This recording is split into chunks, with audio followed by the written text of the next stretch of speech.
is brought to a standstill by a nationwide strike. Stay with us.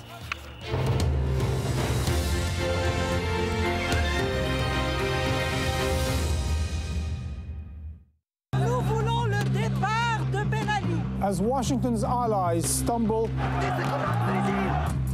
one after the other, exposed, losing control and influence, powerless in the face of the people's power,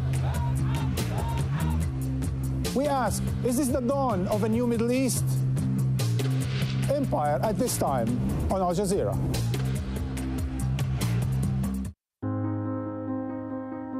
It is in the details, a look, a connection, the moments that reveal the truth. Award-winning documentaries from critically acclaimed filmmakers. Witness documentaries to open your eyes. At this time on Al Jazeera.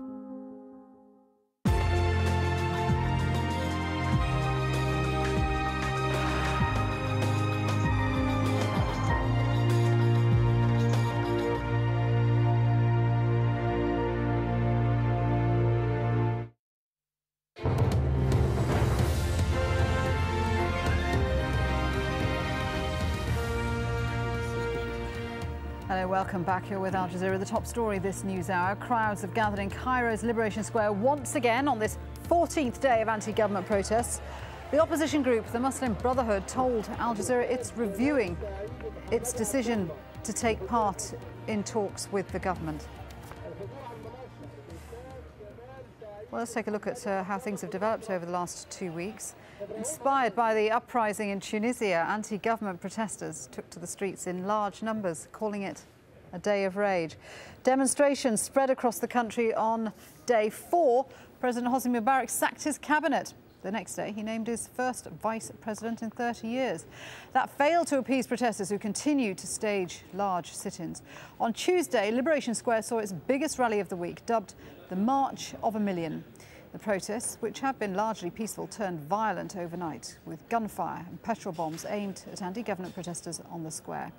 On day 12, the leadership of Egypt's ruling National Democratic Party resigned, including Gamal Mubarak, the president's son. On Sunday, the Muslim Brotherhood said, in its own words, it has decided to participate in a dialogue with the government. Opposition groups have previously said they wouldn't start talks until Mubarak resigned.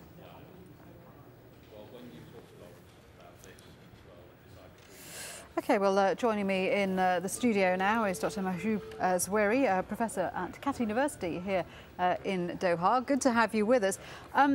There's been a number of progressions, changes made by the Egyptian government. We seem to have hit this problem now, which is a constitutional problem, and there seems to be a lot of indecision about which way to go.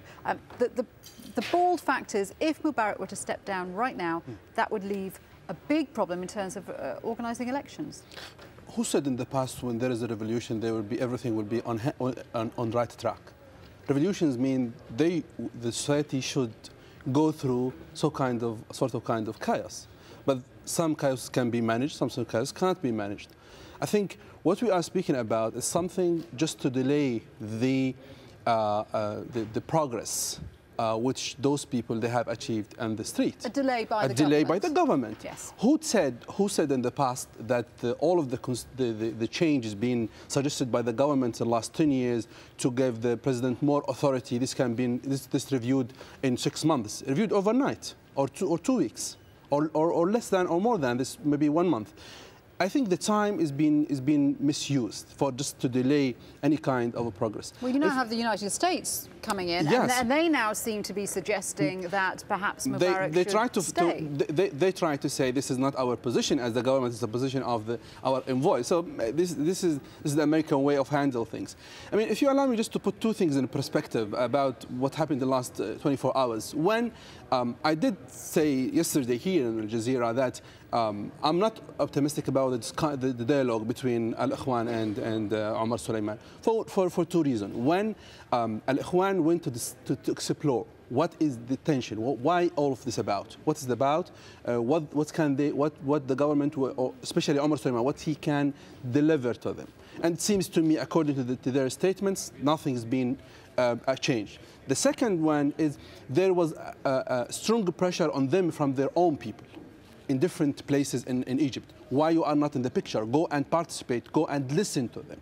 For those two reasons, they went to the dialogue, and seems to me they just, there will be a report submitted in 2 days to the Shura Council of Al-Ikhwan, so they can decide what is the next step.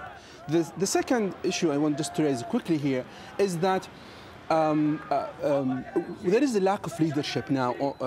I speak here about people on the Tahrir Square. Yeah, a lack of leadership amongst the opposition. Among the opposition. Yeah. This doesn't mean that we should have a one voice who speaks and represents all. You need a body, so you can refer to consensus. Yeah, all of these aspirations. We need political rights. We need democracy. Is that a problem? Is that a problem if there is no consensus very shortly, that the steam could run out of these protests, or do you think that is a risk? Look, there is a stage where things can be changed rapidly, and I think this stage, if the military itself, because the military cannot just watch this forever. They need to act, whether to put pressure on people to limit their movement, or to have to decide that it's not our business, send the policemen to solve this issue. They cannot just watch this movie for a long time. And I think, what I see now is unseen conflict between two main bodies within the Egyptian government now, or security circle. One is the military, which is the army in the street, and intelligence in the other side. Intelligence representative by Omar Suleiman. They want more role in Egypt in next stage of Egypt. Military, they want to benefit from this publicity, from this support from the street, and get more role. And both of them, they need more support from the street. Omar Suleiman want to secure this through this dialogue with opposition. Military says, no, we have it already. People, they say we are brothers. So we... I mean, looking at these pictures now that are coming out of Cairo, we've seen tents popping up, a lot of tents. So people clearly seem prepared to stay for the long term.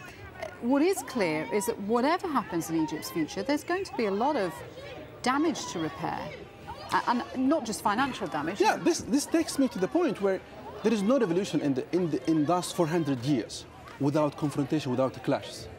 There should be an action, there should be clashes, there should be confrontations. Nobody knows bloodshed. Nobody likes to see people killed in the street. But this is the nature of the revolutions. And I studied the recent revolution in the region, which is Iran, 1979. Thousands of people killed in the street when military decided to confront them. And at that moment, the military has to decide that I'm no longer with the monarchy, with Shah, and they step down and they want But to in support Egypt, the military is likely to have a stake in whatever government comes next as well, isn't it?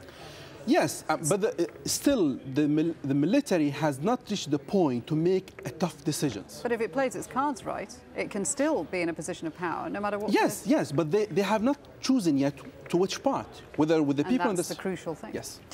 Good to talk to you. Thank you, Dr. Majoub. It's my pleasure. Well, Jackie Rowland has been finding out how the nation's elite feel about the current instability. Welcome to the Gezira Club, an oasis of calm amid the turmoil of Egyptian politics. Just a few long strokes from the demonstrations on Tahrir Square, you can have a round of golf and catch up with your well-heeled friends. If it weren't for the military helicopter hovering overhead, you could almost forget that the army is on the streets. The members of this club have prospered during the years of Hosni Mubarak, but that doesn't necessarily mean that they support him. In fact, we found the same debates and disagreements on the terraces and the tennis courts here as you find on the streets around Tahrir Square. This is the elite of Cairo society. bankers and businessmen, critics of the president and die-hard supporters. But what they all share is a fear of instability. We are pro-Mubarak because he gave us stability and he gave us peace during his government. And we are for him, definitely. He's a brave man. He is a father of all of us. He is not a crazy man. He's a good man. I love him. He don't understand that everyone around him is corrupted. He don't understand that. And if he understands that and he didn't change it, he is corrupted. Otherwise, he is the best president